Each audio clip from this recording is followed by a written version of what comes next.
జీవం కలిగిన మా ప్రియ పరలోకపు తండ్రి, దేవా ఇప్పటి వరకు పాటల ద్వారా కీర్తనల ద్వారా మిమ్మల్ని స్తుతించడానికి మీరు మాకు సహాయం చేశారు. దేవా మీరు ఎంత గొప్ప దేవుడో మీ గుణలక్షణాలను బట్టి అత్యున్నతంగా మీ కుమారుడైన యేసుక్రీస్తు ప్రభువారిలో మీరు మా పట్ల చూపించిన కృపను బట్టి మిమ్మల్ని స్తుతించడానికి సహాయం చేశారు. నేను ఆ స్తుతి ఆరాధనను చెల్లించడం ద్వారా మీ బిడ్డలు మిమ్మల్ని ఆరాధించారు. దేవా కీర్తనను చదువుట ద్వారా మిమ్మల్ని స్తుతించాం, గణపరిచాం. ఈ సమయంలో ఈ లేఖన భాగాన్ని ధ్యానిస్తుండగా నాయన తద్వారా మీ నామాన్ని మహింపరచుకోండి. ఈ వాక్య భాగము మీ పరిశుద్ధాత్మ సహాయం ద్వారా మాకు అర్థమయ్యేటట్లు సహాయం చేయండి. క్రీస్తు యొక్క ఔన్నత్యాన్ని మీరు మాకు బయలుపరచండి. తండ్రి అయిన దేవా మీ నామాన్ని మహింపరచుకోమని యేసు నామంలో ప్రార్థించి అడిగి వేడుకుంటున్నాం తండ్రి, ఆమేన్. గతించిన కొన్ని వారాలుగా మనం ఎఫెసీయులకు రాసిన పత్రిక ధ్యానిస్తూ వెళ్తున్నప్పుడు యేసుక్రీస్తు ప్రభువారిలో దేవుడు ఆయన దాచి ఉంచిన, లేకపోతే క్రీస్తులో గుప్తములై ఉన్న అత్యున్నతమైన ఆశీర్వాదముల గురించి, పరలోక విషయంలో ఆత్మ సంబంధమైన ప్రతి ఆశీర్వాదమును ఆయన విశ్వసించుట ద్వారా అనుగ్రహించారనే విషయాన్ని చూసాం.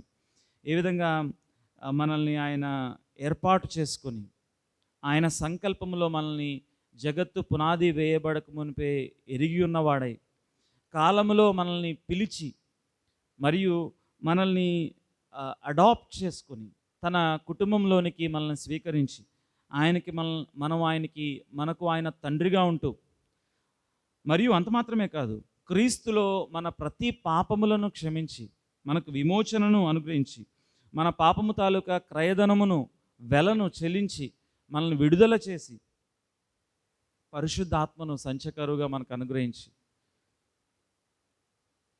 ఆయన మనల్ని రక్షించుకున్న ఆ ప్రణాళికను మనం చూసాం. మరియు దీనిని బట్టి అపోస్తలుడైన పౌలు మన మొదటి అధ్యాయం 2వ భాగంలో చూసాం ఏ విధంగా దేవునికి తిరిగి కీర్తనలు స్తుతులు చెల్లిస్తూ ఉన్నాడో, ఆయన మనల్ని పిలిచిన నిరీక్షణ ఎట్టిదో, మరియు రాబోవు స్వాస్థ్యాన్ని బట్టి దేవుని స్తుతించాడు. మరియు ఇప్పటి కాలంలో మనం ఆయన వెంబడించడానికి మనకు అనుగ్రహించబడిన ఆయన మహాతిశయము, ఆయన బలాతిశయాన్ని బట్టి స్తుతించాడు. మళ్ళీ తిరిగి 2వ అధ్యాయంలో వ్యక్తిగతంగా మనం మన అపరాధముల చేతను పాపము చేతను చచ్చిన వారమై ఉండగా, ఒక మాటలో అపోస్తలుడైన పౌలు పరిశుద్ధాత్మ ద్వారా మనకి జ్ఞాపకం చేస్తున్న విషయం ఏంటంటే, మిమ్మల్ని మీరు తిరిగి జన్మింపజేసుకోలేదు. ఏ విధంగా ఈ లోకంలోనికి మీ ఆలోచన చొప్పున మీరు ఈ లోకంలోనికి రాలేదో, ఆత్మీయంగా తిరిగి జన్మించడానికి కూడా అది కూడా ఆయన నూతన సృష్టి. మొదటి సృష్టి కూడా ఆయన చేశారు మనల్ని. మనం చూసాం 100వ కీర్తనలో, ఆయనే మనలను పుట్టించను, మనలను మనము చేసుకొనలేదు. నూతన సృష్టిగా రక్షింపబడటం కూడా ఆయనే రక్షించను, మనలను మనం రక్షించుకొనలేదు అనే విషయాన్ని 2వ అధ్యాయం మొదటి 10 వచనాల్లో జ్ఞాపకం చేస్తూ, మీరు మునుపు దేవునికి దూరస్తులుగా ఉన్నారు, ఆయనకి శత్రువులుగా ఉన్నారు, మరియు అపరాధముల చేత పాపము చేత చచ్చిన వారమై దేవునికి అసలు సంబంధం లేనివారుగా ఉన్నారు. కానీ క్రీస్తు యొక్క కృప ద్వారా ఆయన ఉపకారము చేసి మరియు ఆయన ప్రేమ చేత, ఎందుకు ఆయన రక్షించుకున్నాడంటే మనలోని ఉన్నతమైన లక్షణాలను చూసి కానే కాదు, అలా చూస్తే మనం ఎవ్వరూ రక్షించబడలేం. కానీ ఆయన ప్రేమ చేత, Lord why do you love me, I love you because I love you. అది రిడెండెంట్గా అనిపిస్తుంది, అంటే రెపెటిటివ్గా అనిపిస్తుంది. దేవా నీవు నన్ను ఎందుకు ప్రేమిస్తున్నావు అని అడిగినప్పుడు, నేను నిన్ను ప్రేమిస్తున్నాను కనుక ప్రేమిస్తున్నాను. ఇదే మాట ద్వితీయోపదేశకాండం 7వ అధ్యాయంలో ఇశ్రాయేలుతో మాట్లాడుతూ దేవుడు అంటాడు, నేను మీరు గొప్పవారని మిమ్మల్ని ఏర్పాటు చేసుకోలేదు, మీరు ఇక్కడున్న మనుషుల జనాంగం అన్నింటిలో మీరు ఉన్నతమైన వారిని ఏర్పాటు చేసుకోలేదు, నేను మిమ్మల్ని ప్రేమించాను కనుక మిమ్మల్ని పిలిచాను. ఆయన ఔదార్యమైన కృప ద్వారా ఆయన మనల్ని రక్షించుకున్నారు, మనల్ని తిరిగి జీవింపజేశారు. అయితే ఆయన మనల్ని రక్షించుకున్న కారణం ఏంటంటే 2వ అధ్యాయం 10వ వచనంలో, ఆయన ముందుగా సిద్ధపరిచిన సత్క్రియలు చేయడానికి. మనం క్రియల ద్వారా రక్షించబడటం లేదు, కానీ సత్క్రియల కోసమే రక్షించబడ్డాం. నూతనంగా జన్మించిన మనము we live only to glorify God through our good works. మనం సత్క్రియల ద్వారా దేవుని మహిమ కోసం జీవించడం కోసమే ఆయన మనల్ని చేశారు.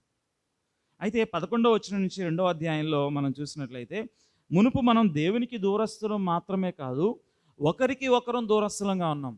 We are alienated not only from God, from each other, from one another. దేవుని నుంచి దూరంగా మనల్ని క్రీస్తు ద్వారా ఆయన సంధి చేశాడు. క్రీస్తు రక్తములో మనల్ని ఆయన రక్షించుకున్నారు, మనల్ని విమోచించారు, మన పాపములు క్షమించారు.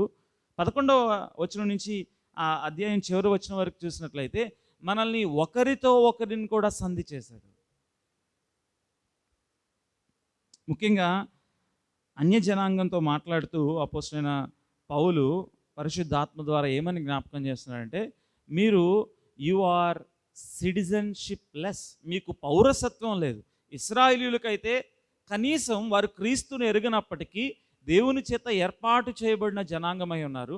మీరు అన్య జనాంగం, అంటే మనం కూడా అన్య జనాంగమే. నేను జ్ఞాపకం చేస్తూ వచ్చాను, ఇశ్రాయేలీయులు కాని వారందరూ అన్య జనాంగమే. మనందరం కూడా పౌరసత్వం లేదు, వీఆర్ నాట్ జ్యూస్, కానీ ఆయన మనల్ని రక్షించుకున్నాడు. అంత మాత్రమే కాదు, మనము వాగ్దానం లేని వారం, వీఆర్ ప్రామిస్లెస్. మునుపు మనకి వాగ్దానం లేదు. దేవుడు అబ్రహాముతో వాగ్దానం చేశాడు, అబ్రహాము ద్వారా ఆయన ఇశ్రాయేలీయుల్ని, అంత మాత్రమే కాదు భూజనులందరినీ ఆయన విమోచించడానికి ఇష్టపడ్డారు. కానీ ప్రామిస్ మనకి లేదు, వాగ్దానం మనకు లేదు. మరియు వీఆర్ హోప్లెస్, నిరీక్షణ లేని వారంగా ఉన్నాం. ఏ నిరీక్షణ లేదు. ఎందుకు బ్రతుకున్నామంటే, అలా నా జీవితం గడుస్తుంది, నా దినాలు అవుతున్నాయి, నేను ఉద్యోగం చేసుకున్నాను, పని చేసుకున్నాను, అటు వెళ్తున్నాను, ఇటు వెళ్తున్నాను, ఒక నిరీక్షణ లేదు, ఒక హోప్ లేదు. మరియు చనిపోయిన తర్వాత ఏమవుతుంది? నిరీక్షణ లేని వారిగా మనం ఉన్నాం. అంత మాత్రమే కాదు, ఇంకా ఒక స్టెప్ ముందుకెళ్ళామంటే దేవుడు లేని వారై ఉన్నారు. 2వ అధ్యాయము 12వ వచనంలో మీరు దేవుడు లేని వారై ఉన్నారు. ఈ నిజదేవుడు, ఈ యెహోవా దేవుడు, ఈ ఉన్నవాడు అన్న దేవుడు, ఈ త్రియేక దేవుని మీరు ఎరుగని వారై ఉన్నారు. మరియు ఆయన మీకు లేడు, మీకు దేవుడే లేడు.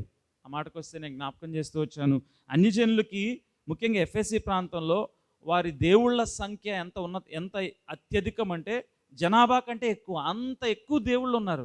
కానీ అపోస్తలుడైన పౌలు ఉద్దేశం ఏంటంటే, you did not know the true God, నిజ దేవుణ్ణి మీరు ఎరగని వారు. దేవుణ్ణి ఎరగకపోవడం, దేవుడు లేకపోవడం మాత్రమే కాదు, గాడ్లెస్ మాత్రమే కాదు, యు ఆర్ క్రైస్ట్లెస్. మీకు క్రీస్తు అనే వాగ్దానము లేదు, క్రీస్తుని గురించిన అవగాహన లేదు, మీరు అన్య జనాంగమై ఉన్నారు. You are citizenshipless, you are hopeless, you are godless, you are Christless. మునుపు మన స్థితి ఏంటంటే అలాగుంది, క్రీస్తు లేని వారంగా, దేవుడు లేని వారంగా, నిరీక్షణ లేని వారంగా, మరియు పౌరసత్వం లేని వారంగా, వాగ్దానం లేని వారుగా ఉన్నప్పుడు ఆయన మనల్ని విమోచించాడు, క్రీస్తులోనికి మనల్ని చేర్చాడు. క్రీస్తులోనికి చేర్చడం ద్వారా దేవునితో మనకి సంధిని ఏర్పాటు చేశాడు, సంధి చేశాడు. అయితే అక్కడితో అయిపోలా. దేవుడు ఆయన ప్రత్యేక జనాంగమైన ఇశ్రాయేలుని కూడా క్రీస్తు ద్వారానే విమోచించి అన్య జనాంగమైన వారిని వీరితో కలిసి సహపౌరులుగా చేశాడు. వీరిని ఒక్క శరీరంగా చేశాడు. దాన్నే అపోస్తలుడైన పౌలు జ్ఞాపకం చేస్తూ ఉన్నాడు, అది దేవుని కుటుంబము, దేవుని సంఘము, దేవుని మందిరము. గత వారం మనం చూసిన విషయాలు ఆయన క్రీస్తు ద్వారా. అందుకే మనం జ్ఞాపకం చేసుకోవాల్సింది ఏంటంటే, ఎఫెసీయులకు రాసిన పత్రిక ధ్యానిస్తున్నప్పుడు, this world is full of puzzle. ఒక నిరీక్షణ లేని గందరగోళంలో ఉన్న ఈ ప్రపంచానికి ఒక క్రమమును, ఆర్డర్ని తీసుకొచ్చేది ఎవరంటే క్రీస్తు. విత్ క్రైస్ట్, క్రీస్తు ద్వారా సమస్తాన్ని నువ్వు అర్థం చేసుకుంటావు. కారణము 1వ అధ్యాయం 10వ వచనం ప్రకారం ఆయన క్రీస్తులో పైనున్నవే కానీ భూలోకముందు ఉన్నవే కానీ సమస్తాన్ని ఆయన సమకూర్చాలని, ఐక్యపరచాలని, ఆర్డర్లీగా చేయాలని ఆయన నిశ్చయించాడు. కాబట్టి క్రీస్తుని అర్థం చేసుకుంటే ఈ పజిల్ అంతా ఆర్డర్లీగా అవుతుంది. మనం ఎందుకు జీవిస్తున్నాం, మనం ఎవరము, దేవుని యొక్క ఉద్దేశం ఏంటి, ఆయన సంఘము యొక్క ఉద్దేశం ఏంటి, ఇదంతా అర్థం అవ్వాలంటే క్రీస్తు ద్వారా మనం తిరిగి జన్మించాలి. క్రీస్తుని మనం అర్థం చేసుకోవాలి.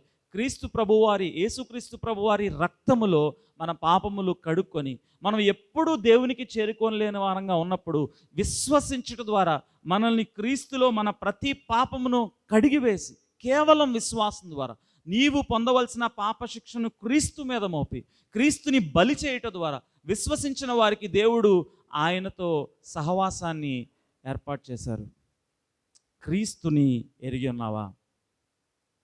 ఎఫెసీయులకు రాసిన పత్రికలోని ఈ ఆత్మీయ ఆశీర్వాదాలు నువ్వు అర్థం చేసుకోవాలంటే, నీ సొంతం కావాలంటే నువ్వు చేయాల్సిందంటే క్రీస్తుని నీకు ప్రభువుగా రక్షకునిగా నువ్వు ఎరిగి ఉండాలి. అంటూ 3వ అధ్యాయానికి వచ్చేపాటికి ఫోకస్ ఎక్కడికి మారుతుందంటే, ఈ హేతువు చేత అన్యజనులైన మీ నిమిత్తము క్రీస్తు యేసు యొక్క ఖైదీనైన పౌలను నేను ప్రార్థించున్నాను. ఇప్పుడు అపోస్తలుడైన పౌలు తన గురించిన వివరణ ఇస్తున్నాడు. మనం అనుకోవచ్చు, ఒకవైపు అపోస్తలుడైన పౌలు ఎంత బ్యాలెన్స్డ్గా మాట్లాడుతున్నాడంటే, ఈ యొక్క బాధ్యత నాకు అప్పగించబడింది, ఈ మర్మమును తెలియజేయవలసిన బాధ్యత నాకు అప్పగించబడింది అని తన అపోస్టాలిక్ అథారిటీ, అపోస్తలత్వాన్ని చాలా దృఢంగా చెప్పాడు. దాని గురించి ఎక్కడ సిగ్గుపడాల. ఇది దేవుడు నాకు ఇచ్చినటువంటి కమిషన్, ఇది దేవుడు నాకు ఇచ్చినటువంటి అపోస్తలత్వము. అదే సందర్భంలో నాకెందుకు ఇచ్చాడు దేవుడు? నేను గొప్పవాడినంటే కాను. ఈ బ్యాలెన్స్, ఒకవైపు authority, at the same time humility, ఈ రెండు కలిసి చూడటం చాలా రేర్. ఎయిదర్ ఒక వ్యక్తి చాలా అథారిటేటివ్గా అంటే అధికారాన్ని చలాయించేవారుగా ఉంటారు, లేకపోతే తగ్గింపు అంటే సరైన నాయకత్వం లేని తగ్గింపు, లేకపోతే ఆత్మాన్యోన్యత భావం. ఈ రెండు బ్యాలెన్స్ మనం చక్కగా చూస్తాం. నాకు దేవుడు అపోస్తలత్వాన్ని ఇచ్చాడు, ఆయన పని నాకు అప్పగించాడు, ఆయన మర్మాన్ని తెలియచేసే బాధ్యతను అప్పగించాడు. అదే సందర్భంలో నేను గొప్పవాడినని కాదు, నేను తగ్గించుకుంటాను. కారణము తగ్గించుకోవాలని కాదు, నేను I'm least of the least. 11వ వచనం చివరి భాగంలో అపోస్తలుడైన పౌలు ఏమంటాడంటే, ఆ మర్మమును గూర్చిన ఏర్పాటు ఎట్టిదో అందరికీ తేటపరచుటకును పరిశుద్ధులందరిలో అత్యల్పుడనైన నాకు ఈ కృప అనుగ్రహించెను. పరిశుద్ధులందరిలో అత్యల్పుడనైన నాకు ఈ కృప అనుగ్రహించు. ఇది మనం చాలా జాగ్రత్తగా అర్థం చేసుకోవాలి. దేవుడు మనల్ని రక్షించుకున్నారు, మనం ఆయన రక్షణ సువార్తను ఇతరులకు తెలియచేయాలని ఆయన రక్షించుకున్నారు. ఆయన మనల్ని గిఫ్ట్స్ ద్వారా అలంకరించారు, మనకి వరములు అనుగ్రహించారు. కానీ ఆ వరములు యందు మనం అతిశయించడానికి కాదు, కానీ ఆల్వేస్ రిమెంబర్, ఆ వరములు వినియోగించి దేవుని మహింపరచాలి, ఆయనకు మహిమ తేవాలి, వాటిని ధైర్యంగా వినియోగించాలి. అట్ ద సేమ్ టైం మనం అర్థం చేసుకోవాలి, మనం బలహీనమైన వారం. ఇక్కడ అపోస్తలుడైన పౌలు ఏమన్నాడంటే, పరిశుద్ధులందరిలో అత్యల్పుడనైన నాకు ఈ కృప అనుగ్రహించబడును. ఇంగ్లీష్లో ఒక యాడ్జెక్టివ్ అంటే అలంకారానికి 3 విధానాలు ఉంటాయి. లీస్ట్ అనేది వాటిలో కూడా చాలా అన్నిటికంటే తక్కువ. లెస్సర్, లీస్ట్, తక్కువ, ఇంకా కొంచెం తక్కువ, అత్యల్పుడను. వాస్తవానికి గ్రీక్ భాషలో ఆ వెసులుబాటు లేదు. అపోస్తలుడైన పౌలు ఒక కొత్త వర్డ్ని కనిపెడుతున్నాడు తన గురించి, తన సిట్యువేషన్ ఎక్స్ప్లెయిన్ చేసుకోవడానికి. ఇంగ్లీష్లో ఆ వర్డ్ని ట్రాన్స్లేట్ చేస్తే ఏమవుతుందంటే లీస్టర్. అది ఇంపాసిబుల్. ఇంగ్లీష్లో అది మాట్లాడితే తప్పు అని అంటారు. అంటే ఉదాహరణకి తెలుగులో తక్కువలో తక్కువవాడిని అని చెప్పడానికి అన్నమాట. అత్యల్పుడును అని చక్కగా తర్జుమా చేయబడింది. దాని మీనింగ్ ఏంటంటే ఇంగ్లీష్లో ఒకవేళ ట్రాన్స్లేట్ చేయాలంటే లీస్టర్. అపోస్తలుడైన పౌలు ఏమని జ్ఞాపకం చేస్తున్నాడంటే, నాకు అపోస్తలత్వం ఇవ్వబడింది ఈ మర్మాన్ని తెలియచేయడానికి, కానీ నేను ఎవరినంటే ఐఎమ్ ఏ లీస్టర్. ఈ ఉదయకాల సమయంలో నువ్వు అనుకోవచ్చు, దేవుడు నన్ను రక్షించుకున్నాడు కానీ నేను బలహీనుడని, నేను సరిపోను, ఆయన కోసం నేను నిలబడలేను, ఆయన రక్షణ సువార్తను నేను ప్రకటించలేను, నేను ఈ యొక్క విశ్వాస జీవితాన్ని కొనసాగించుకోలేను, నేను ముందుకు వెళ్ళలేను. ఇద్దరం ప్రభువు మాట్లాడుతున్న విషయం ఏంటంటే, దేవుడు ఒకవేళ పౌలు అనే లీస్టర్, అత్యల్పుడిని వాడుకుంటే మనం అంటాను నేను లీస్టర్ కన్నా తక్కువ, వీఆర్ లీస్టెస్ట్. మనం అపోస్తలైన పౌలు అంత అధికారం కూడా లేనివారం. దేవుడు తప్పకుండా మనల్ని వాడుకోగలడు, ఆయన వినియోగించుకోగలడు, మరియు మన ద్వారా ఆయన మహిమను ఆయన వెల్లడి పరచగలడు. That is the main point of this passage. ఈ వాక్య భాగం యొక్క ముఖ్య ఉద్దేశం అది. ఎందుకనంటే మర్మాన్ని గురించి ఇప్పటికే ఇంట్రడ్యూస్ చేశాడు. 2వ అధ్యాయంలో మనం చూసాం. ఆ మర్మం ఏంటి అనేది ఇప్పటికే మనం ఒకవేళ చూస్తే తెలుస్తుంది. కానీ అపోస్తలుడైన పౌలు చెప్పదలుచుకున్నది ఏంటంటే ఈ వాక్య భాగంలో ఈ మర్మాన్ని తెలియచేయడం కోసం దేవుడు అత్యల్పుడమైన నాకు, లీస్టర్ అండ్ లీస్టెస్ట్ ఆఫ్ ఆల్, అందరికంటే అత్యల్పుడైన నాకు ఈ కృపను అనుగ్రహించాను.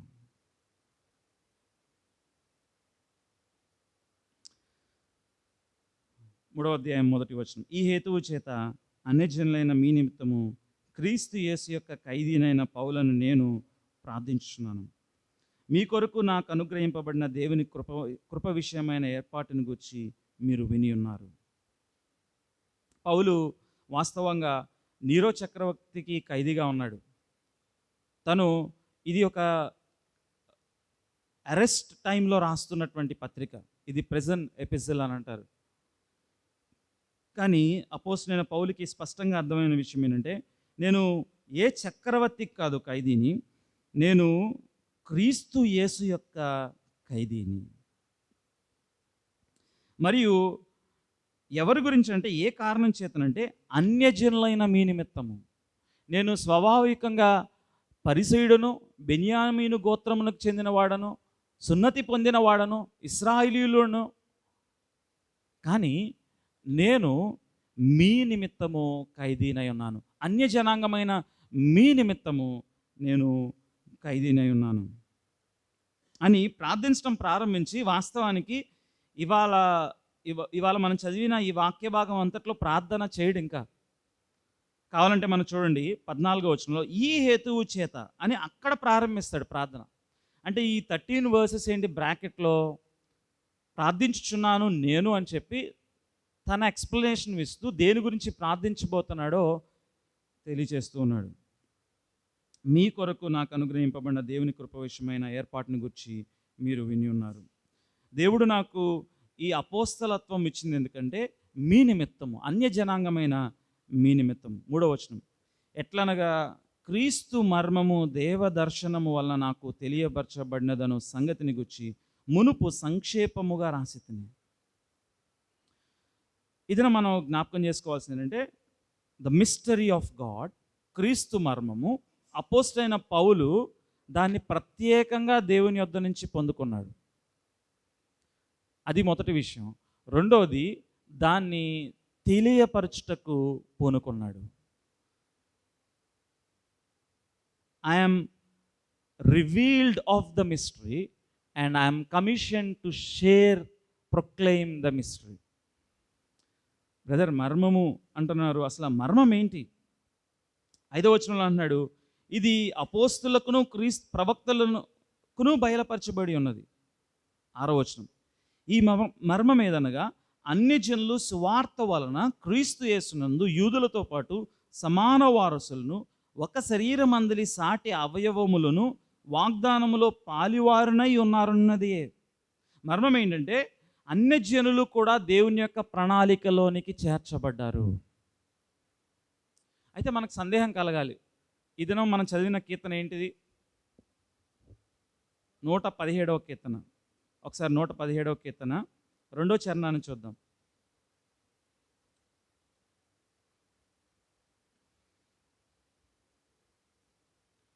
కాబట్టి 117వ కీర్తన 2వ చరణం.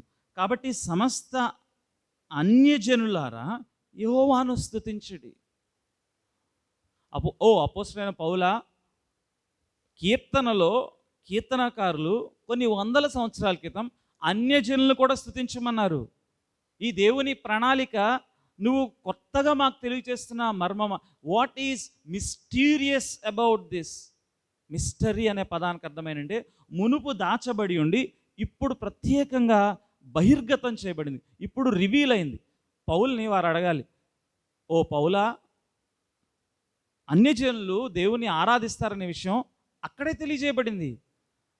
కొత్తగా దీనిలో మర్మం ఏదుంది? మర్మం ఏంటంటే 2 ఆస్పెక్ట్స్ ఉన్నాయి దీనిలో, 2 విషయాలని.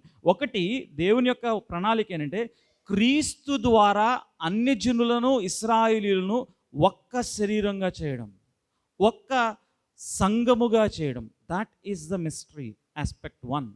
క్రీస్తు ద్వారా వాళ్ళకి తెలియపరచబడింది ఏంటంటే, వారు అనుకున్నారు అన్ని జనులు కూడా అవుటర్ కోర్ట్స్లో ఆ దేవాలయం వెలుపలి భాగంలో వారు దేవుణ్ణి ఆరాధిస్తారు.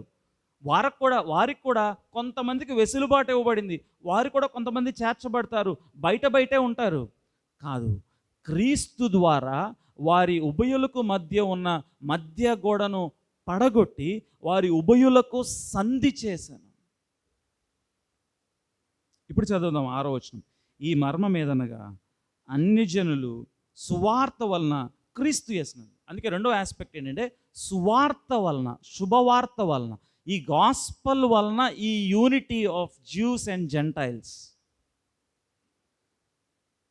సువార్త ఏంటి? యేసుక్రీస్తు ప్రభువారి ద్వారా. మీరు యూదా మతాన్ని ఆచరించడం ద్వారా దేవుని జనాంగంగా అవడం లేదు, లేకపోతే వేరొక విధానంలో దేవుని జనాంగం అవటం లేదు. మీరు సువార్త వలన, ఆ శుభవార్త ఏంటంటే యేసు మీ పాపములకై చనిపోయాడని, యేసుక్రీస్తు అందరికీ ప్రభు అని, విశ్వసించిన వారందరూ దేవుని యొక్క జనాంగంగా చేయబడతారని, ఇది ఇశ్రాయేలు కంటే ఉన్నతమైనదని, ఇది అన్యజనాంగము ప్రజలందరి నుంచి సమకూర్చబడుతున్న, పోగు చేయబడుతున్న దేవుని జనాంగము అనున్నదియే మర్మము. Through Christ and by gospel, సువార్త ద్వారా క్రీస్తునందు మీరు ఒక్క శరీరముగా చేయబడ్డారు. This is the grand mystery of God's plan. ఎందుకు సంఘాలలో కుల గలాటాలంటే, ఎందుకు సంఘాలలో ఆధిపత్య పోరు అంటే, ఎందుకు క్రైస్తవ విశ్వాసుల మధ్యలో అసమాధానం అంటే, we don't understand this mystery. దేవుని యొక్క గ్రాండ్ మిస్టరీ ఏంటంటే, ఆయన క్రీస్తులో ఈ ఉభయులకి మధ్య సంధి చేసి వారిని ఒక్క శరీరముగా చేయడం. ఆయన అంత ఉన్నతమైన ప్రణాళిక కలిగి ఉన్నాడు. అపోస్తలుడైన పౌలు ఏంటంటే, ఇది నాకు ప్రత్యేకంగా తెలియజేయబడింది. మునుపు తెలియజేయబడింది ఏంటంటే అన్యజనాంగము వారు కూడా చేర్చబడతారు. ఆ మాటకు వస్తే అబ్రహాంతోనే దేవుడు వాగ్దానం చేశారు. కానీ the greatness of this mysteries in Christ, క్రీస్తులో మరియు సువార్త ద్వారా వీరు ఉభయులు ఒక్క శరీరముగా, అంటే సంఘముగా చేయబడతారు. అంటే ఫోకస్ అంతా ఎక్కడికి వస్తుందంటే, దేవుని యొక్క మిస్టరీ ఏంటంటే అల్టిమేట్గా సంఘము ఆయన ప్లాన్ని బహిరంగం చేస్తుంది, బహిర్గతం చేస్తుంది, ఆయన ప్లాన్ని ప్రచురం చేస్తుంది. అందుకే ఈ ఈ ఈ మనం దేవుని యొక్క ప్రణాళిక అర్థం చేసుకోవాలంటే, ఒకటి క్రీస్తుని అర్థం చేసుకోవాలి, రెండవది ఆయన సంఘము ద్వారా ఆ మిస్టరీని అందరికీ తెలియజేయాలనుకున్నారు. మనకు వెంటనే సందేహం కలుగుతుంది, ఈ సంఘమా, ఈ కొద్ది మందా, లేకపోతే సార్వత్రిక సంఘంలో అనేక స్థానిక సంఘాలు, బలహీనమైన పరిస్థితులు, అనారోగ్యకరమైన వాతావరణం, దుర్బోధలు, ఇలాంటి పరిస్థితుల్లో ఈ సంఘము ద్వారా దేవుడు తన మహింపరుచుకుంటాడా? Is this very important thing in my life? నా జీవితంలో నా ఉద్యోగము, నా లైఫ్, నా ఫ్యామిలీ, వీటన్నిటి మధ్యలో సంఘానికి చోటే లేదు. సంఘము దేవుని ఉద్దేశంలో ప్రాముఖ్యమైంది అంటారు. Yes, it is the most important thing for God and for you. దేవునికి మరియు నీకు అత్యంత ప్రాముఖ్యమైన విషయం ఏంటంటే, సంఘము అను మర్మము ద్వారా దేవుడు తన మహిమను బయలుపరచాలని ఇష్టపడ్డారు. అపోస్తలుడైన పౌలు అంటున్నాడు, ఒకవేళ నాకే అనుకుంటారేమో, ఈ ఈ యొక్క సత్యము 5వ వచనంలో ఆత్మమూలముగా అపోస్తలులకును ప్రవక్తలకును బయలుపరచబడి ఉన్నది. ఒక విషయంలో పౌలు ఏమన్నాడంటే, I am that prophet and not only me. ఇదిగో అపోస్తలుడైన పేతురు చూస్తే అపోస్తల కార్యములు 10వ అధ్యాయంలో అక్కడ ఆయన కొర్నేలి యొద్దకు, ఇటాలీ పటాలము అనబడిన ప్రదేశంలో ఉన్న కొర్నేలి యొద్దకు వెళ్ళమంటే నానా సాకులు చెప్తుంటే, దేవుని యొక్క ఉద్దేశము ప్రవచనం ద్వారా, దర్శనం ద్వారా పేతురికి తెలియజేయబడింది. షాక్ అయ్యాడు అపోస్తలుడైన పేతురు. అదేంటంటే, అన్యజనుల యొద్దకు వెళ్ళమంటావేంటి ప్రభువా? అపోస్తలుడైన పౌలు అన్నాడు, నాకు మాత్రమే కాదు, అపోస్తలులకి అనుగ్రహించబడింది. I am a prophet too. అపోస్తలుడైన పౌలు అన్నాడు, నేనును ఆ ప్రవక్తని అంటూ రెండో భాగానికి వెళ్తున్నాడు. ఈ యొక్క ప్రవచనాన్ని నేను తెలుసుకున్నాను, అపోస్తలు ప్రవక్తలు తెలుసుకున్నారు. తెలుసుకుని సాటిస్ఫై అయితే సరిపోలా.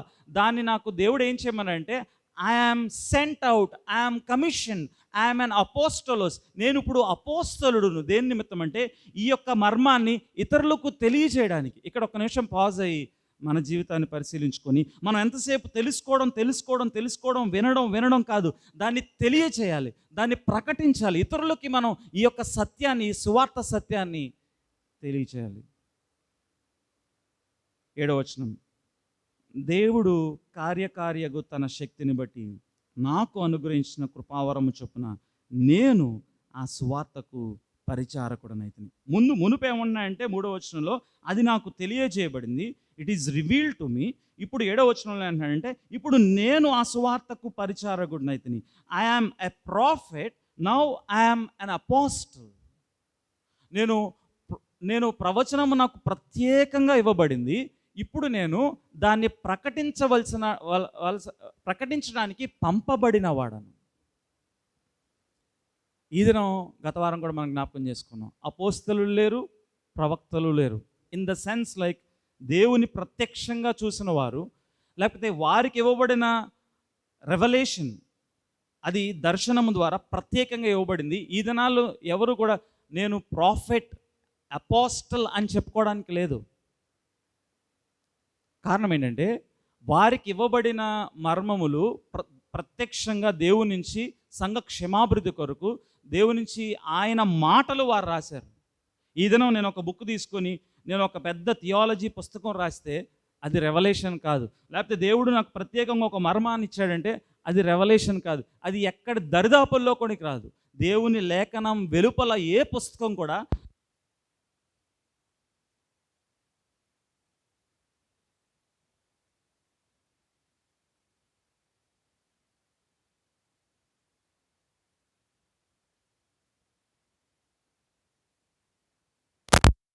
ప్రత్యక్షంగా దేవుని చూసి ఉండాలి. అపోస్తలుడైన పౌలు ప్రత్యక్షంగా యేసుక్రీస్తు ప్రభువారితో నడుచుకోలేదు. ఆయన బహుశా చూశాడో చూడలేదో మనకు తెలియదు. కానీ దమస్కు మార్గంలో ఆయన ఎదుర్కొని కొరింథీ 2వ పత్రిక రాస్తూ ఏమన్నాడంటే, నేనును అపోస్తలుడనే, నేను ప్రత్యక్షంగా ప్రభువును చూశాను. కానీ మనం అందరమును, విశ్వసించిన వారందరూ ఒక విధంగా ప్రవక్తలమే, అపోస్తలుమే. ఎలా అంటే, మనకి దేవుని వాక్యాన్ని వివరించడంలో మనం ప్రవక్తలు. అంటే small P, we are not prophets with capital P. పెద్ద ప్రవక్తలం కాదు, కానీ we are all prophets and prophetesses. ఎలా అంటే, దేవుని వాక్యాన్ని ఉన్నట్టుగా వివరించడం ద్వారా, ఆ ప్రత్యక్షతను ఇతరులకు తెలియజేయటం ద్వారా.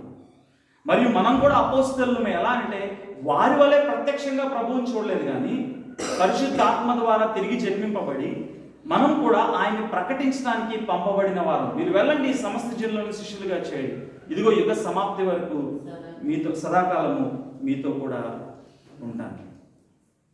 అపోస్తలుడైన పౌలు ఏంటంటే 7వ వచనంలో, దేవుడు కార్యకార్యకు తన శక్తిని బట్టి నాకు అనుగ్రహించిన కృపావరము చొప్పున నేను ఆ సువార్తకు పరిచారకుడను. అంటే ఈ మర్మానికి ఫస్ట్ ఆ యొక్క మిస్టరీని ఎక్స్ప్లెయిన్ చేసి, అది నాకు ఇవ్వబడింది, ఇప్పుడు నేను దాన్ని ప్రకటించవలసిన వాడిని అన్నాను. 8వ వచనంలో, దేవుడు మన ప్రభు అయిన క్రీస్తు యేసునందు చేసిన నిత్య సంకల్పము చొప్పున పరలోకములో ప్రధానులకును అధికారులకును సంఘము ద్వారా తన యొక్క నానా విధములైన జ్ఞానము ఇప్పుడు తెలియబడవాలని ఉద్దేశించి శోధింప సఖ్యము గాని క్రీస్తు ఐశ్వర్యమును అన్ని జనుల్లో ప్రకటించుటకును సమస్తమును సృష్టించిన దేవుని యందు పూర్వకాలం నుండి మరుగైన ఆ మర్మమును గురించిన ఏర్పాటు ఏంటిదో అందరికీ తేటపరచుటకును పరిశుద్ధులందరిలో అత్యల్పుడనైన నాకు ఈ కృప అనుగ్రహించింది. పౌలేమంటే, ఈ సువార్త నా ద్వారా వస్తుంది అంటే, ఈ మర్మము, ఈ యొక్క అన్ని జనులు యూదులు ఒక్క శరీరమై ఉన్నారనే మర్మము నా ద్వారా తెలియజేయబడింది. తర్వాత అపోస్తలు ప్రవక్తల ద్వారా తెలియజేయబడింది. ఇప్పుడు నేను దానికోసం ఆ సువార్తకు పరిచారకుడనైతిని అంటూ ఏమంటున్నాడంటే, ఇది ఎవరికి ప్రకటించడానికంటే క్రీస్తు ఐశ్వర్యమును అన్ని జనుల్లో ప్రకటించుటకును. 11వ వచనం మధ్య భాగంలో. తర్వాత అన్యజనులకు మాత్రమే కాదు, 9వ వచనంలో అంటే ఆ తర్వాత వచనంలో, సమస్తమును సృష్టించిన దేవుని యందు పూర్వకాలం నుండి మరుగై ఉన్న ఆ మర్మమును గుర్చిన ఏర్పాటును ఎట్టిదో అందరికీ తేటపరచుటకును. ఒకసారి ఒక సువార్తికుడు ఒక ప్రాంతంకు వెళ్ళి, యేసుక్రీస్తు ప్రభువారు రక్షకుడు, ఆయన్ని నమ్ముకోండి, మీకు నిత్య జీవము, దేవునితో సహవాసము అని మార్కెట్ ప్లేసెస్లో అన్నిట్లో స్వార్థ పరిచర్య చేస్తున్న సమయంలో అనేక మంది ఆయన్ని హేళన చేస్తూ ఉన్నారు. ఎందుకు అనంటే ఆయన చాలా వికారంగా ఉన్నారు, చాలా మురికి పట్టిన వస్త్రాలు ధరించారు. అంటే బహుశా ఆ రోజంతా తిరిగి ఉండొచ్చు. అప్పుడు ఆయన అన్నాడు, నిజమే, నేను అంత అందంగా కనిపించకపోవచ్చు, నా వస్త్రాలు అంత అందంగా లేకపోవచ్చు, కానీ అలా వారికి ఆయన పాదాలు చూపించి, నా పాదాలు ఉన్నాయి కదా, నా పాదాలు మాత్రము అందమైనవి అని చెప్పాడంట. సువార్త ప్రకటించు వారి పాదములు ఎంత సుందరములు. యుద్ధకాల సమయంలో మనం జ్ఞాపకం చేసుకోవాల్సింది, మన ఈ వాక్య భాగం ద్వారా మనం నేర్చుకోవాల్సిన పాఠం ఏంటంటే, మొదటిది క్రీస్తులో సమస్తాన్ని ఆయన ఐక్యపరచాలనుకున్నాడు, మరియు సంఘము ద్వారా ఆయన మహిమను తెలియచేయాలనుకున్నాడు. మూడవది సువార్త తెలుసుకొనుట, దాన్ని ప్రకటించుట. అపోస్తలుడైన పౌలు అంటున్నాడు, అన్యజనులకును అందరికీ, ఫర్ ఎవ్రీ వన్. ఉదయకాల సమయంలో సూటి ప్రశ్న, గత వారంలో ఎవరికైనా యేసయ్య నన్ను రక్షించుకున్నాడు, నా నిమిత్తమై ప్రాణం పెట్టాడు, నీవు విశ్వాసం ఉంచితే నిన్ను కూడా రక్షిస్తాడు, నీ పాపములు క్షమించవేస్తాడు అని నోరు తెరిచి ఎవరితో సువార్త చెప్పాం? నేను రక్షించబడ్డాను కదా, ఈ మర్మము నాకు తెలియజేయబడింది కదా అని సాటిస్ఫై అయిపోతూ ఉండాలి అపోస్తలుడైన పౌలు. దానికి పరిచారకుడనైతేని, I have become in a way a slave. అంత టైం మాకెక్కడ ఉంటుంది బ్రదర్? మా లైఫ్, మా పిల్లలు, మా ఉద్యోగం. కానీ యాజ్ యు గో, ప్రభు మనకిచ్చిన మహా ఆదేశం కూడా ఏంటంటే, మీరు వెళుతున్నప్పుడు, మీరు వెల్లుడి అనే పదము అది పార్టిసిపల్ వాడబడింది. అంటే యాజ్ యు గో, మీరు వెళ్తుండగా, మీరు చేస్తుండగా, వాట్ ఎవర్ యు డూ, మీరు ఏం చేసినా మీ దేవుణ్ణి మీరు మీ కార్యముల ద్వారా మహింపరచండి, మీ నోటి ద్వారా తెలియచేయండి, ఇతరులని ప్రభు యొద్దకు నడిపించండి. అందరూ మిషనరీలుగా వెళ్ళవలసిన సాధ్యపడదేమో, అందరూ కాపరులు అవ్వాల్సిన సాధ్యపడదేమో, అందరూ నానా విధములైన వరముల ద్వారా పబ్లిక్ మీటింగ్స్లో, సెట్టింగ్స్లో మనం సువార్త చేసే అవకాశం లేకపోవచ్చు. కానీ మీరు వెళ్ళండి, యాజ్ యు గో. అపోస్తలుడైన పౌలు అంటున్నాడు, అన్ని జనులకు మరియు అందరికీ తేటపరచుటకు, పరిశుద్ధుల్లో అత్యల్పుడనైన నాకు ఈ కృప అనుగ్రహించును. The leaster of all. అపోస్తలుడైన పౌలు లీస్టర్ అనుకుంటే మనం లీస్టెస్ట్, మనం అత్యల్పులలో అత్యల్పులం. కారణం, మనలో అలాంటి అపోస్తలత్వము లేదు, లేకపోతే అపోస్తలుడైన పౌలు వంటి ఆ పరిజ్ఞానము లేదు. కానీ పౌలును వాడుకున్న దేవుడు నిన్ను వాడుకోగలడు. ఆయనకు కావాల్సింది ఏంటంటే, నీవు సువార్తను అర్థం చేసుకోవాలి, దాన్ని ప్రకటించడానికి నువ్వు తీర్మానం తీసుకోవాలి.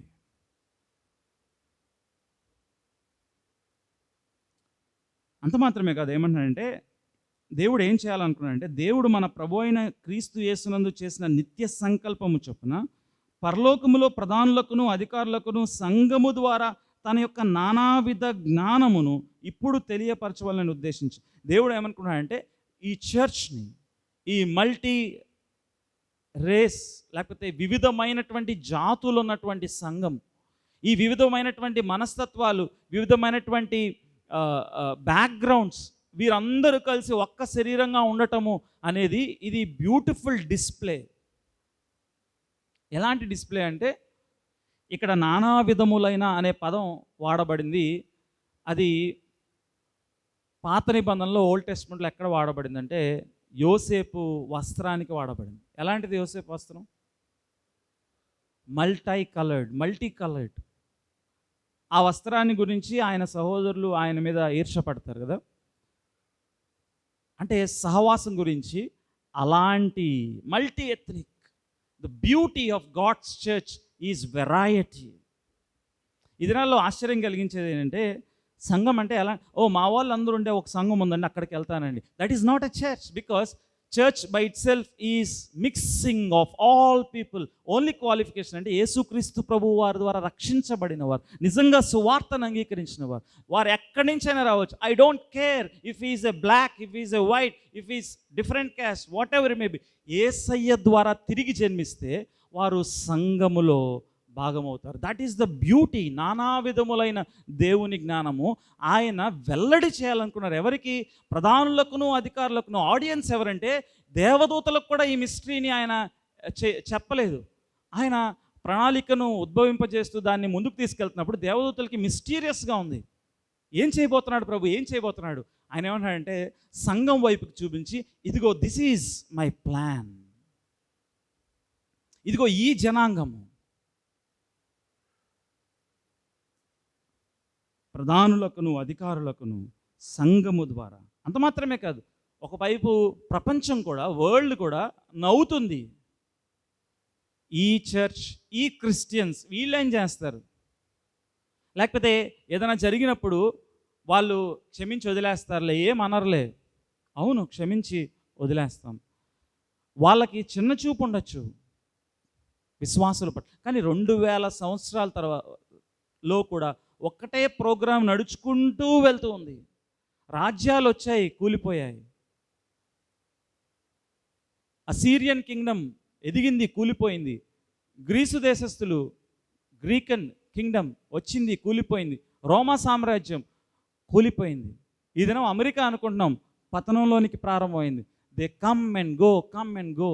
కానీ దేవుని ప్రణాళిక అయిన సంఘము 2000 సంవత్సరాల్లో ఎవరునూ దాన్ని చెరిపివేయలేదు. అవును, ఐ యాక్సెప్ట్, బలహీనతలు ఉన్నాయి.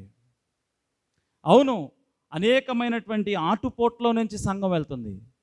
దేవుడు భరిస్తున్నప్పుడు సంఘాన్ని మనం ఎవరం? Who are we? అయితే సంఘానికి బయట నుంచి వచ్చే ప్రమాదం కంటే లోపల నుంచి వచ్చే ప్రమాదం, అంటే వాక్యాన్ని దుర్బోధలు, వీటి నుంచి ప్రమాదం ఎక్కువ. కానీ రక్షింపబడిన వారుగా మన గోల్ ఏమై ఉండాలంటే ఆరోగ్యకరమైన సంఘంతో అంటుకట్టబడిన వారమై వాక్యాన్ని అర్థం చేసుకోవడానికి మనం సాధన చేసి ఈ సత్యవాక్యాన్ని ఇతరులకు బోధించాలి. తద్వారా ఆయన ఏమంటాడంటే, చూసావా, so called Trinity Bible church కొద్దిమందే ఉన్నారు, పర్లేదు. అధికారులకును ప్రధానులకును దేవుడు మన ప్రభు అయిన క్రీస్తు యేసునందు చేసిన నిత్య సంకల్పం చొప్పున ఆయన ఈ యొక్క సత్యాన్ని అందరికీ తేటపరచుటకు పరిశుద్ధులందరిలో అత్యల్పుడైన నాకు ఈ కృపను అనుగ్రహించును. అంత మాత్రమే కాదు, పైన అంటున్నాడు, సంఘము ద్వారా తన యొక్క నానా విధమైన జ్ఞానము ఇప్పుడు తెలియజేయవాలని ఉద్దేశించి. 12వ వచనం, ఆయన యందలి విశ్వాసము చేత ధైర్యమును నిర్భయమైన ప్రవేశమును ఆయన్ను బట్టి మనకు కలిగెను. ఇంకా మనం భయపడనక్కర్లేదు. ఇఫ్ వీ హ్యావ్ క్రీస్తు మనకున్నట్లయితే, సువార్తను మనం అర్థం చేసుకున్నట్లయితే, అంటే ఒక మాటలో చెప్పాలంటే రక్షించబడినట్లయితే ఇంకా మనం భయపడని అవసరం లేదు. శ్రమలకు భయపడాల్సిన అవసరం లేదు. అదే విషయాన్ని తర్వాత చెప్తాడు అపొస్తలుడైన పౌలు. తర్వాత మన జీవితాల్లో అనారోగ్య పరిస్థితులకి భయపడాల్సిన అవసరం లేదు. లేకపోతే ఆప్తుల్ని కోల్పోయినప్పుడు భయపడాల్సిన అవసరం లేదు. లేకపోతే మన ఉద్యోగాన్ని కోల్పోతే భయపడాల్సిన అవసరం లేదు. లేకపోతే ఇంకే పరిస్థితుల వల్ల భయపడాల్సిన అవసరం లేదు. కారణము, మనము క్రీస్తుకి చెందిన వారము, ఆయన చేతిలో మనం భద్రపరచబడిన వారము. ఆయనందలి విశ్వాసము చేత ధైర్యమును నిర్భయమైన ప్రవేశమును ఆయనను బట్టి మనకు కలిగి ఉన్నాం. ఒకవేళ క్రీస్తునందలి విశ్వాసం లేకపోతే, ఒకవేళ దేవుని జనాంగంలో మనం లేనట్లయితే, ఒకవేళ రక్షింపబడకపోయినట్లయితే ప్రతిదానికి మనం భయపడాల్సిందే. ఎందుకంటే it is very serious, it is life threatening. మనకు అత్యంత ప్రమాదకరమైన పరిస్థితి ప్రతి పరిస్థితి. కానీ ఈ ఉదయకాల సమయంలో ఒకవేళ ఇంకా నీవు క్రీస్తు ద్వారా ఈ ఔన్నత్యమైన సువార్తను అర్థం చేసుకోకపోతే, క్రీస్తు ద్వారా దేవుని ఎరుగనట్లయితే, ఇదే అనుకూలమైన సమయం, ఇదే రక్షణ దినం. ప్రయాసపడి భారం మోయించిన సమస్త జనులారా నా యొద్దకు రండి, నేను మీకు విశ్రాంతినిస్తాను. నీ పాపమునంతటినీ తీసుకుని వచ్చి క్రీస్తు పాదముల యొద్ద మోపు. ఆయన నీ నిమిత్తమై నీకు బదులుగా శిక్షింపబడి మరణించి పాతిపెట్టబడి తిరిగి లేచాడు. ఆయన అన్నాడు, బూదిగంత నివాసులారా క్రీస్తు వైపు చూచి రక్షణ పొందండి. నేనే దేవుడును, నాకు తప్ప వేరొక దేవుడు లేడు. విశ్వాసం ఉంచుట ద్వారా నీ పాపము ఆయన మీద మోపబడింది, నీ పాప శిక్ష సంపూర్తిగా చెల్లించబడింది. విశ్వసించిన నీకు దేవుని నీతి ఉచితంగా అనుగ్రహించబడింది. The righteousness of God that we do not deserve. మనం ఎన్నుకోలేని, మనం చెయ్యలేని ఆయన నీతి ఉచితంగా అనుగ్రహించబడుతుంది. ఇప్పుడు ప్రభువు దినం వరకు కూడా పడుతూ లేస్తూ ఆయన పరిశుద్ధతను సంపాదించుకుంటూ ప్రభువు దినాన్న మహింపరచబడి, ఇదిగో ఎల్లప్పుడూ ఆయనతో ఉంటాం, యుగ యుగములు ఆయనతో ఉంటాం. ఆ గొప్ప నిరీక్షణతో మనం ఉండొచ్చు. దీనంతటికి మూలం ఏంటంటే క్రీస్తునందలి విశ్వాసము వలన మీరు ధైర్యంగా ఉండగలరు. ఉదయకాల సమయంలో నువ్వు ఏ పరిస్థితిలో వెళ్తున్నావో నాకు తెలియదు, కానీ దేవునికి తెలుసు. అనారోగ్య పరిస్థితి అయి ఉండొచ్చు, లేకపోతే బలహీన పరిస్థితి అయి ఉండొచ్చు, లేకపోతే మెంటల్ ప్రెషర్ అయి ఉండొచ్చు, లేకపోతే సూసైడల్ టెండెన్సీ అయి ఉండొచ్చు.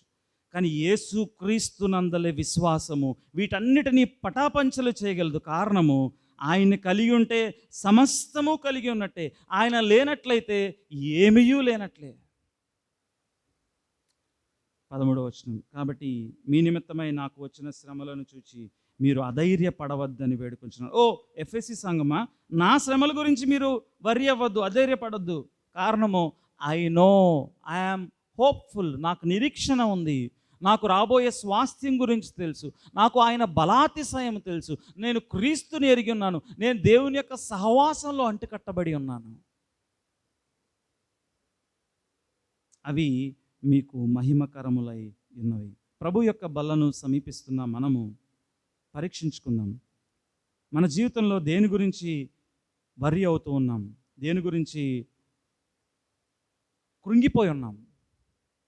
నువ్వు క్రీస్తుని, సువార్తను, సంఘమును అర్థం చేసుకున్నట్లయితే దేవుణ్ణి అర్థం చేసుకున్నట్లే.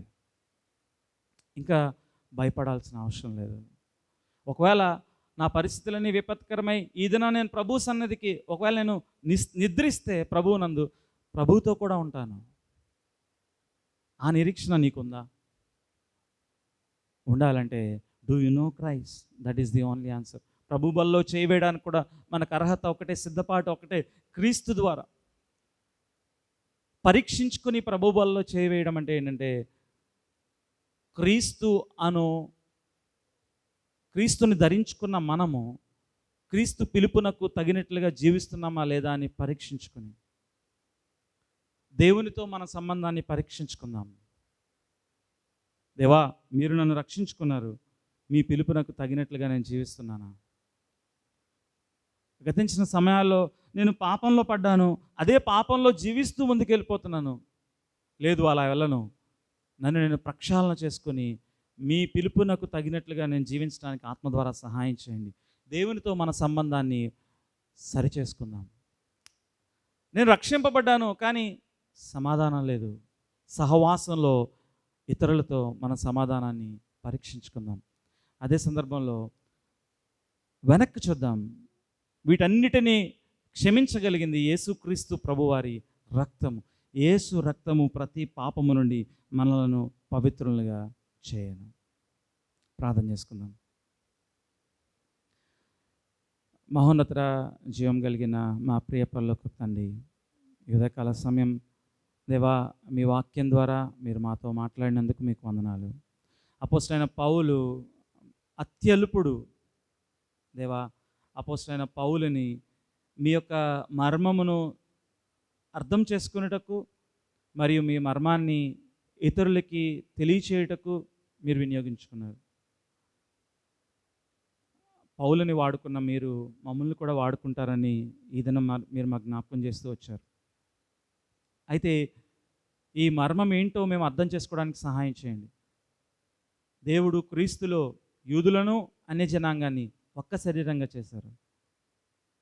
దేవా, సంఘము ద్వారా నానా విధములైన మీ యొక్క శక్తిని అధికారులకు, ప్రధానులకు, అన్ని జనులకు, అందరికీ తెలియచేయడానికి ఇష్టపడ్డారు.